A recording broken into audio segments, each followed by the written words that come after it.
ಋತ್ವಿ ಹೋದ ನೆನಪಲ್ಲೇ ಮೋಸ ಮಾಡಿಬಿಟ್ಲು ಮೋಸ್ಗಾತಿ ಅಂತ ದಿನ ಕುಡಿಯಲು ಸ್ಟಾರ್ಟ್ ಮಾಡಿದ ವಿಹಾನ್ ರಾಯ್ ಈಗ ಅವನ ಪ್ರೀತಿಯ ಕಂಪನಿ ರಾಯ್ ಇಂಡಸ್ಟ್ರೀಸ್ ದಿವಾಳಿಯಾಗುವ ಹಂತಕ್ಕೆ ತಲುಪಿತ್ತು.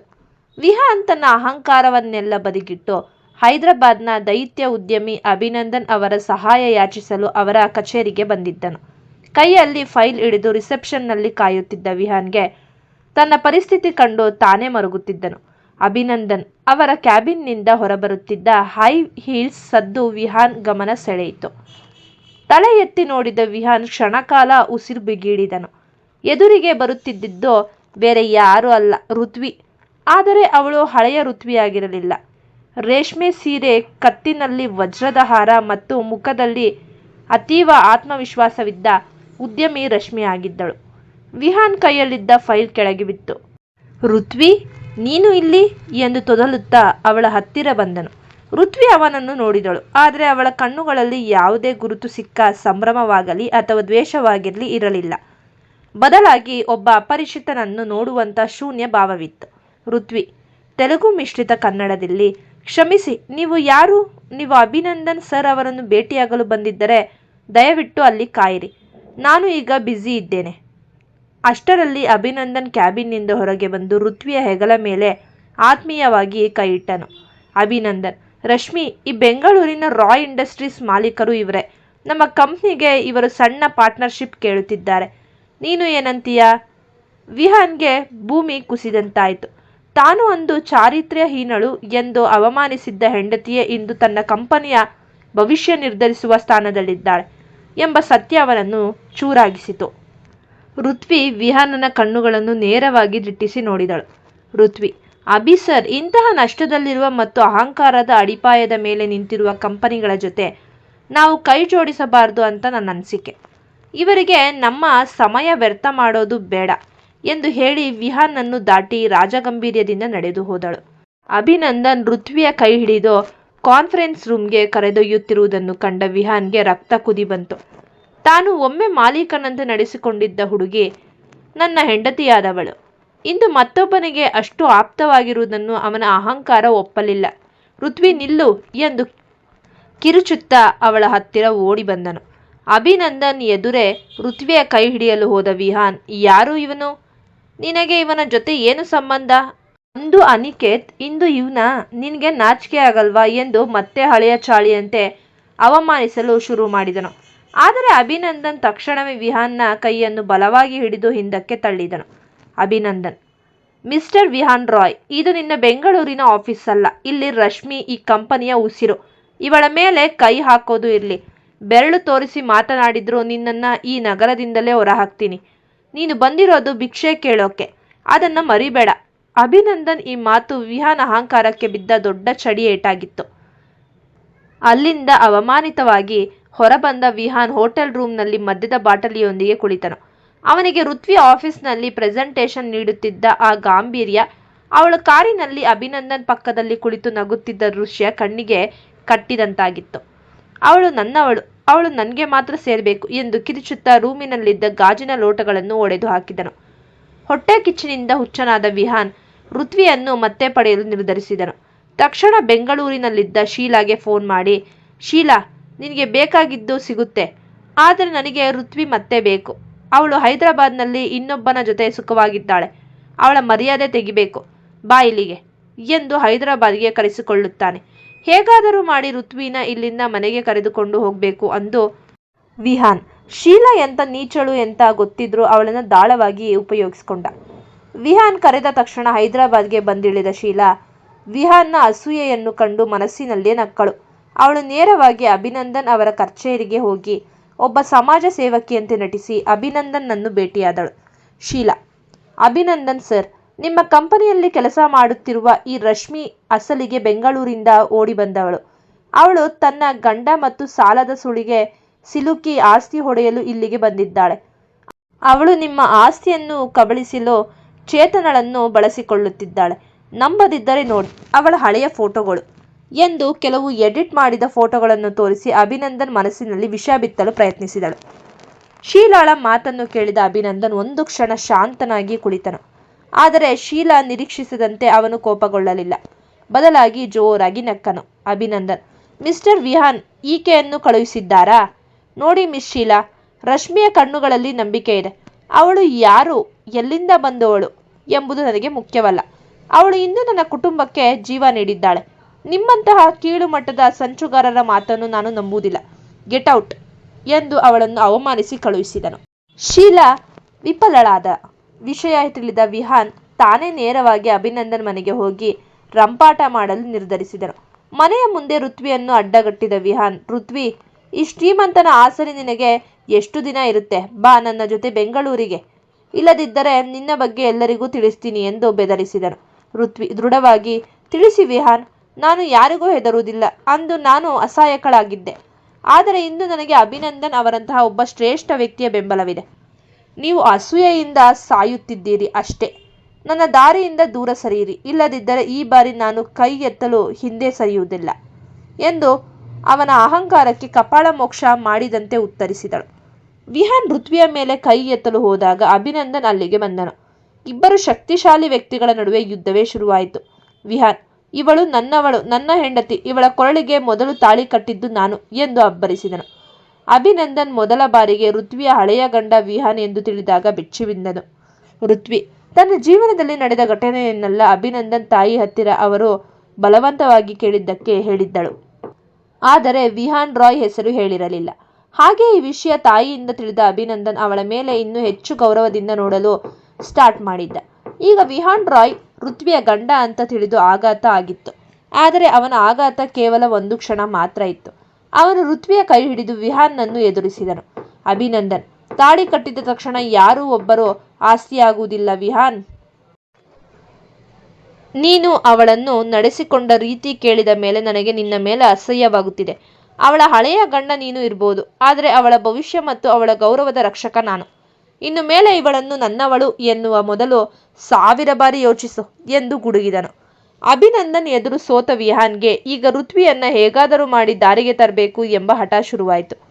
ಅವನು ಋತ್ವಿಯ ಭಾವನಾತ್ಮಕ ದೌರ್ಬಲ್ಯ, ಅವಳ ತಂದೆ ತಾಯಿ ಎಂದು ಚೆನ್ನಾಗಿ ಬಲವಾನಾಗಿದ್ದನು.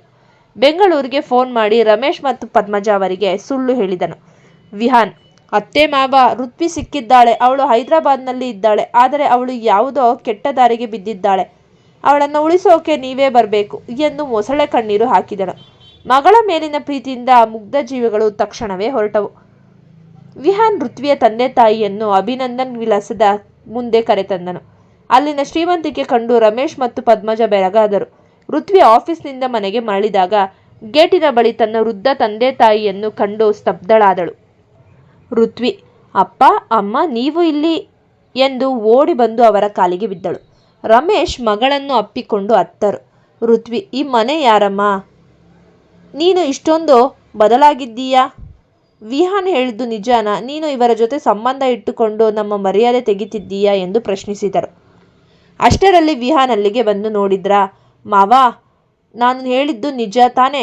ನಿಮ್ಮ ಮಗಳು ಈ ಅಭಿನಂದನ್ ಹಣಕ್ಕೆ ಮರುಳಾಗಿ ನಿಮ್ಮನ್ನೇ ಮರೆತು ಇಲ್ಲಿ ಸುಖವಾಗಿದ್ದಾಳೆ ಎಂದು ವಿಷ ಉಗುಳಿದನು. ರಾಜರಾಜೇಶ್ವರಿ ದೇವಿ ಮತ್ತು ಅಭಿನಂದನ್ ಹೊರಬಂದಾಗ ವಿಹಾನ್ ಅವರಿಗೂ ಅವಮಾನ ಮಾಡಲು ಶುರು ಮಾಡಿದನು. ನೋಡಿ, ಇವರೇ ಋತ್ವಿಯ ಹೆತ್ತ ಅಪ್ಪ ಅಮ್ಮ. ಈಗಲಾದರೂ ನನ್ನ ಹೆಂಡತಿಯನ್ನು ನನಗೆ ಬಿಟ್ಟು ಕೊಡಿ ಎಂದು ಕೂಗಾಡಿದನು. ತನ್ನ ಹೆತ್ತವರ ಮುಂದೆ ವಿಹಾನ್ ಇಷ್ಟೊಂದು ಕೀಳಾಗಿ ನಾಟಕವಾಡುತ್ತಿರುವುದನ್ನು ಕಂಡು ಋತ್ವಿ ಸಮಾಧಾನ ಕಳೆದುಕೊಂಡಳು.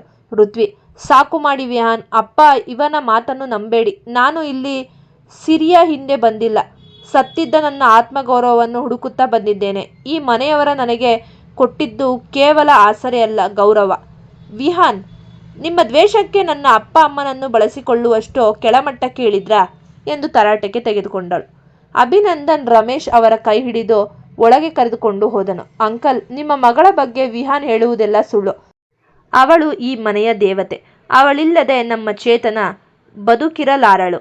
ನೀವು ಇಲ್ಲಿ ಬಂದು ನಮಗೆ ಉಪಕಾರ ಮಾಡಿದ್ದೀರಿ. ದಯವಿಟ್ಟು ಇಲ್ಲಿಯೇ ಇರಿ ಎಂದು ಸಮಾಧಾನ ಪಡಿಸಿದನು. ವಿಹಾನ್ನನ್ನು ಆ ಮನೆಯಿಂದ ಸೆಕ್ಯೂರಿಟಿಗಳ ಮೂಲಕ ಹೊರಹಾಕಿದನು. ಅಭಿನಂದನ್ ವಿಲಾಸದ ಹಾಲ್ನಲ್ಲಿ ಎಲ್ಲರೂ ಕುಳಿತಿದ್ದಾಗ ಅಲ್ಲಿಗೆ ಮತ್ತೆ ಬಂದ ವಿಹಾನ್ ಮತ್ತೆ ತನ್ನ ಹಳೆಯ ರಾಗವನ್ನೇ ಹಾಡಲು ಶುರು ಮಾಡಿದನು.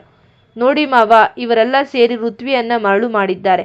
ಇವಳು ನನ್ನ ಹೆಂಡತಿ, ನನ್ನ ಜೊತೆ ಬರಲೇಬೇಕು ಎಂದು ಅಧಿಕಾರ ಚಲಾಯಿಸಲು ಬಂದನು. ವಿಹಾನ್ನ ಉಚ್ಚಾಟ ತಿಳಿದ ಆರವ್ ಋತ್ವಿ ಹೈದರಾಬಾದ್ ಅಲ್ಲಿರೋ ವಿಷಯ ವಿಹಾನ್ನಿಂದಲೇ ತಿಳಿದವನು ಅವನನ್ನು ಇಲ್ಲಿ ಬರುವಂತೆ ನನಗೆ ಋತ್ವಿ ಬೇಕು ಅಣ್ಣ ಬಾ ಅಂತ ಕರೆಸಿಕೊಂಡಿದ್ದನು. ಆದರೆ ಅಷ್ಟರಲ್ಲಿ ಅಲ್ಲಿಗೆ ಬಂದ ಆರವ್ ವಿಹಾನ್ ಆಡಿದ ಎಲ್ಲ ನಾಟಕಗಳು ಮತ್ತು ಶೀಲಾ ಜೊತೆಗೂಡಿ ಋತ್ವಿಗೆ ನೀಡಿದ ಕಿರುಕುಳ ಎಲ್ಲ ಹೇಳಿದನು ರಮೇಶ್ ಅವರಿಗೆ. ತನ್ನ ತಮ್ಮ ವಿಹಾನ್ ಪ್ರೀತಿಯಿಂದ ಋತ್ವಿ ಬೇಕೆಂದಿದ್ದರೆ ಆರವ್ ಸಹಾಯ ಮಾಡುತ್ತಿದ್ದಾನೇನೋ. ಆದರೆ ಅವನ ಇಷ್ಟು ದಿನದ ದ್ವೇಷ ಈಗ ಅವನ ಮಾತಿನಲ್ಲಿ ಇರುವ ಆವೇಶ ನೋಡಿ ಇಲ್ಲಿಯಾದರೂ ಋತ್ವಿ ನೆಮ್ಮದಿಯಾಗಿ ಇರಲೆಂದು ತನ್ನ ತಮ್ಮನ ಬಗ್ಗೆ ತಿಳಿಸಿದನು. ಆರವ್ ಹೇಳಿದ ಮಾತು ಕೇಳಿದ ರಮೇಶ್ಗೆ ವಿಹಾನ್ ಋತ್ವಿಯನ್ನು ಬಿಟ್ಟು ಊಟದವಳು ಎಂದು ಅವಮಾನಿಸಿದ್ದು ಮತ್ತು ಮಳೆಯಲ್ಲಿ ಅವಳನ್ನು ಒಂಟಿಯಾಗಿ ಬಿಟ್ಟಿದ್ದನ್ನು ಕಂಡ ರಮೇಶ್ ಅವರ ರಕ್ತ ಕುದಿಯಿತು. ಅನಾರೋಗ್ಯದಿಂದ ಬಳಲುತ್ತಿದ್ದರು. ಅವರು ಎದ್ದು ಬಂದು ವಿಹಾನ್ನ ಕೆನ್ನೆಗೆ ಬಲವಾಗಿ 2 ಬಾರಿ ಬಾರಿಸಿದರು. ರಮೇಶ್, ಛೀ, ನಿನ್ನನ್ನು ಮನುಷ್ಯ ಅಂದುಕೊಂಡಿದ್ದೆ. ನಾವು ಮಾಡಿದ ದೊಡ್ಡ ತಪ್ಪು. ನನ್ನ ಮಗಳನ್ನ ಅನಾಥೆ ಅಂತ ಅಂದುಕೊಂಡಿದ್ದೀಯ. ಅವಳು ಒಬ್ಬಳೇ ಅಲ್ಲ. ಇಂದಿನಿಂದ ನಾವೆಲ್ಲರೂ ಅವಳ ಬೆನ್ನ ಹಿಂದೆ ಇದ್ದೇವೆ. ನಿನ್ನ ಈ ಹೊಲಸು ಮುಖವನ್ನು ನಮಗೆ ತೋರಿಸಬೇಡ. ತೊಲಗು ಇಲ್ಲಿಂದ ಎಂದು ಆರ್ಭಟಿಸಿದರು. ಪದ್ಮಜ ಅವರು ವಿಹಾನ್ನನ್ನು ಹತ್ತಿರ ಕರೆದು ಹೇಳಿದರು, ವಿಹಾನ್, ತಾಳಿ ಕಟ್ಟಿದರೆ ಗಂಡನಾಗಲ್ಲ. ಸಂಸ್ಕಾರ ಇದ್ದವನು ಮಾತ್ರ ಗಂಡನಾಗೋಕೆ ಸಾಧ್ಯ. ನನ್ನ ಮಗಳಿಗೆ ಅಂದು ನೀನು ಕೊಟ್ಟ ಕಣ್ಣೀರಿಗೆ ಇಂದು ಅವಳೇ ಉತ್ತರವಾಗಿದ್ದಾಳೆ. ಇವತ್ತು ಅವಳು ಇಷ್ಟು ಎತ್ತರಕ್ಕೆ ಬೆಳೆದಿದ್ದಾಳೆ ಅಂದರೆ ಅದಕ್ಕೆ ನಿನ್ನ ದ್ವೇಷವೇ ಕಾರಣ. ನಿನ್ನ ದ್ವೇಷಕ್ಕೆ ಧನ್ಯವಾದಗಳು. ಈಗ ಮರ್ಯಾದೆಯಿಂದ ಹೊರಹೋಗು. ವಿಹಾನ್ ತನ್ನ ಅತ್ತೆ ಮಾವನಿಂದ ಇಂತಹ ಪ್ರತಿಕ್ರಿಯೆಯನ್ನು ನಿರೀಕ್ಷಿಸಿರಲಿಲ್ಲ. ಇಡೀ ಕುಟುಂಬವೇ ಅವನನ್ನು ಅಸಹ್ಯದಿಂದ ನೋಡುತ್ತಿತ್ತು. ಅಭಿನಂದನ್ ಋತ್ವಿಯ ತಂದೆಯ ಕಾಲ ಬಳಿ ಕುಳಿತು, ಅಂಕಲ್, ನಿಮ್ಮ ಮಗಳಿಗೆ ಅನ್ಯಾಯ ಮಾಡಿದ ಇವನಿಗೆ ತಕ್ಕ ಶಿಕ್ಷೆ ಈಗಾಗಲೇ ಆಗಿದೆ. ಇವನ ಕಂಪನಿ ಈಗಾಗಲೇ ಮುಳುಗುತ್ತಿದೆ. ಇದೇ ಅವನಿಗೆ ದೊಡ್ಡ ಶಿಕ್ಷೆ. ನಿಮ್ಮ ಮಗಳು ನನ್ನ ಜೊತೆ ಇದ್ಮೇಲೆ ನಿಮಗೆ ಯಾವುದೇ ಭಯ ಬೇಡ ಎಂದು ಧೈರ್ಯ ನೀಡಿದ. ವಿಹಾನ್ ಅವಮಾನಿತನಾಗಿ ಅಲ್ಲಿಂದ ಹೊರಟು ಹೋದ ಮೇಲೆ ಇಡೀ ಮನೆಯಲ್ಲಿ ನೆಮ್ಮದಿ ನೆಲೆಸಿತು. ರಾಜರಾಜೇಶ್ವರಿ ದೇವಿ ಪದ್ಮಜ ಅವರ ಕೈ ಹಿಡಿದು, ನಮ್ಮ ಮಕ್ಕಳ ಜೀವನ ಈಗಲಾದರೂ ಹಸನಾಗಲಿ. ಋತ್ವಿ ನಮ್ಮ ಮನೆಯ ಮಗಳಲ್ಲ, ಅವಳು ಈ ಮನೆಯ ಜೀವ ಎಂದರು. ರಮೇಶ್ ಅವರು ಅಭಿನಂದನ್ ಗುಣವನ್ನು ಕಂಡು ಮನಸ್ಸಾರೆ ಮೆಚ್ಚಿಕೊಂಡರು. ಹೈದರಾಬಾದ್ನಲ್ಲಿ ಅನುಭವಿಸಿದ ಅವಮಾನ ವಿಹಾನ್ನನ್ನು ಒಳಗಿನಿಂದ ಸುಟ್ಟು ಹಾಕಿತ್ತು. ಆದರೆ ಈ ಬಾರಿ ಅವನು ದ್ವೇಷಕ್ಕಿಂತ ಹೆಚ್ಚಾಗಿ ಋತ್ವಿ ತನಗಿಂತ ಮೇಲೆ ಬೆಳೆದಿದ್ದಾಳೆ ಎಂಬ ಹಠಕ್ಕೆ ಬಿದ್ದನು. ಬೆಂಗಳೂರಿಗೆ ಬಂದವನೇ ತನ್ನ ಸುಖ ಭೋಗಗಳನ್ನೆಲ್ಲ ತ್ಯಜಿಸಿದನು. ಹಗಲಿರುಳು ಆಫೀಸ್ನಲ್ಲೇ ಕಳೆಯುತ್ತಾ ಮುಳುಗುತ್ತಿದ್ದ ತನ್ನ ಕಂಪನಿಯನ್ನು ಮತ್ತೆ ಮೇಲೆತ್ತಲು ಪಣ ತೊಟ್ಟನು. ಅವನ ಕಣ್ಣಲ್ಲಿ ಈಗ ಕಾಮ ಪ್ರಚೋದನೆಯಾಗಲಿ ವ್ಯರ್ಥ ಅಹಂಕಾರವಾಗಲಿ ಇರಲಿಲ್ಲ. ಬದಲಾಗಿ ಋತ್ವಿಯ ಮಟ್ಟಕ್ಕೆ ತಾನು ಬೆಳೆಯಬೇಕು ಎಂಬ ಹುಚ್ಚು ಹಠವಿತ್ತು. ವಿಹಾನ್ ತನ್ನ ಅಪ್ಪ ಅಮ್ಮನ ಕಾಲಿಗೆ ಬಿದ್ದು ಅತ್ತದ್ದು ಮತ್ತು ಅವನು ಕಳೆದುಗುಂದಿದ್ದ ಅವತಾರದಲ್ಲಿ ದೀನನಾಗಿ ಕಂಡಿದ್ದು ಋತ್ವಿಯ ಮನಸ್ಸನ್ನು ಕಾಡತೊಡಗಿತು. ಅವನು ಎಷ್ಟೇ ಅನ್ಯಾಯ ಮಾಡಿದರೂ ಅವನ ಈ ಹಿಂದಿನ ಸ್ಥಿತಿಯ ಅವಳು ಮೃದು ಮನಸ್ಸಿಗೆ ನೋವು ನೀಡಿತ್ತು. ಋತ್ವಿ ಮೌನವಾಗಿ ಕಿಟಕಿಯ ಹೊರಗೆ ನೋಡಿ ಕಣ್ಣೀರು ಹಾಕುತ್ತಿದ್ದಳು. ಋತ್ವಿಯ ಮನಸ್ಸಿನ ತಳಮಳವನ್ನು ಅರಿತ ಅಭಿನಂದನ್ ಅವಳ ಹತ್ತಿರ ಬಂದು ಮೆಲ್ಲನೆ ಅವಳ ಹೆಗಲ ಮೇಲೆ ಕೈಯಿಟ್ಟನು. ಅಭಿನಂದನ್, ರಶ್ಮಿ, ನಿನ್ನ ಕಣ್ಣಲ್ಲಿರೋ ಈ ಕಣ್ಣೀರು ವಿಹಾನ್ ಮೇಲಿರೋ ಪ್ರೀತಿಯಲ್ಲ, ಅದು ನಿನ್ನ ಒಳ್ಳೆಯತನ. ಅವನು ಬದಲಾಗುತ್ತಿದ್ದಾನೆ, ಆದರೆ ಅದು ಅವನಿಗೆ ಸಿಕ್ಕಿರೋ ದೊಡ್ಡ ಪಾಠ. ಆದರೆ ಅವನ ಹಳೆಯ ಗಾಯಗಳು ನಿನ್ನ ಇಂದಿನ ನೆಮ್ಮದಿಯನ್ನು ಹಾಳು ಮಾಡಬಾರದು. ನಿನಗೆ ಬೇಕಾದಷ್ಟು ಸಮಯ ತಗೋ. ನಿನ್ನ ನಿರ್ಧಾರ ಯಾವುದೇ ಇರಲಿ, ನಾನು ನಿನ್ನ ಜೊತೆ ಇರ್ತೀನಿ. ಅಭಿನಂದನ್ ಈ ಪ್ರಬುದ್ಧವಾದ ಮಾತುಗಳು ಋತ್ವಿಗೆ ಒಂದು ದೊಡ್ಡ ಆಸರೆಯಂತೆ ಕಂಡವು. ವಿಹಾನ್ನ ಒರಟುತನಕ್ಕೆ ಹೋಲಿಸಿದರೆ ಅಭಿನಂದನ್ ಈ ವಿಶಾಲ ಮನೋಭಾವ ಅವಳಿಗೆ ಅವನ ಮೇಲಿನ ಗೌರವವನ್ನು ಇನ್ನೂ ಹೆಚ್ಚಿಸಿತ್ತು. ಮಗಳನ್ನು ಸುಕ್ಷೇಮವಾಗಿ ಕಂಡ ರಮೇಶ್ ಮತ್ತು ಪದ್ಮಜ ಅವರಿಗೆ ನಿರಾಳವಾಯಿತು. ರಮೇಶ್, ಮಗಳೇ, ನಿನ್ನ ಜೀವನದ ದಾರಿ ಈಗ ಹಸನಾಗಿದೆ. ಅಭಿನಂದನ್ ರತ್ನದಂತಹ ಮನುಷ್ಯ. ನಿನ್ನ ಹಳೆಯ ನೆನಪುಗಳನ್ನೆಲ್ಲ ಇಲ್ಲೇ ಊತು ಹಾಕು. ಒಮ್ಮೆ ಮನೆಗೆ ಬಾ. ನಕುಲ್ ಮತ್ತು ದಿಯಾ ಕೂಡ ನಿನ್ನನ್ನು ನೋಡಲು ಕಾಯುತ್ತಿದ್ದಾರೆ ಎಂದು ಹೇಳಿ ಹರಸಿ ಅಲ್ಲಿದ್ದ ಬೆಂಗಳೂರಿಗೆ ಹೊರಟರು. ಹೀಗೆ ದಿನಗಳು ಉರುಳಿದವು. ಋತ್ವಿ ವಿಹಾನ್ನನ್ನು ಬಿಟ್ಟು ಹೋಗಿ ಈಗ 1 ವರುಷ ಕಳೆಯುತ್ತಾ ಬಂದಿತ್ತು. ಈ 1 ವರ್ಷದಲ್ಲಿ ಋತ್ವಿ ಉದ್ಯಮ ಲೋಕದಲ್ಲಿ ಧ್ರುವತಾರೆಯಂತೆ ಬೆಳಗಿದ್ದರೆ ವಿಹಾನ್ ತನ್ನ ಪರಿಶ್ರಮದಿಂದ ಮತ್ತೆ ರಾಯ್ ಇಂಡಸ್ಟ್ರಿಗೆ ಜೀವ ತುಂಬಿದನು. ಇಬ್ಬರು ಈಗ ಸಮಾನ ಬಲಾಬಲದ ಉದ್ಯಮಿಗಳಾಗಿದ್ದರು. ಈ ಕತೆ ನಿಮಗೆ ಇಷ್ಟವಾಗಿದ್ದಲ್ಲಿ ವಿಡಿಯೋ ವೀಕ್ಷಿಸಿದ ನಂತರ ನಮಗೆ ಸಬ್ಸ್ಕ್ರೈಬ್ ಮಾಡಿ, ಪ್ರೋತ್ಸಾಹಿಸಿ, ಶೇರ್ ಮಾಡಿ ಮತ್ತು ಕಮೆಂಟ್ ಮಾಡಿ. ಧನ್ಯವಾದಗಳು.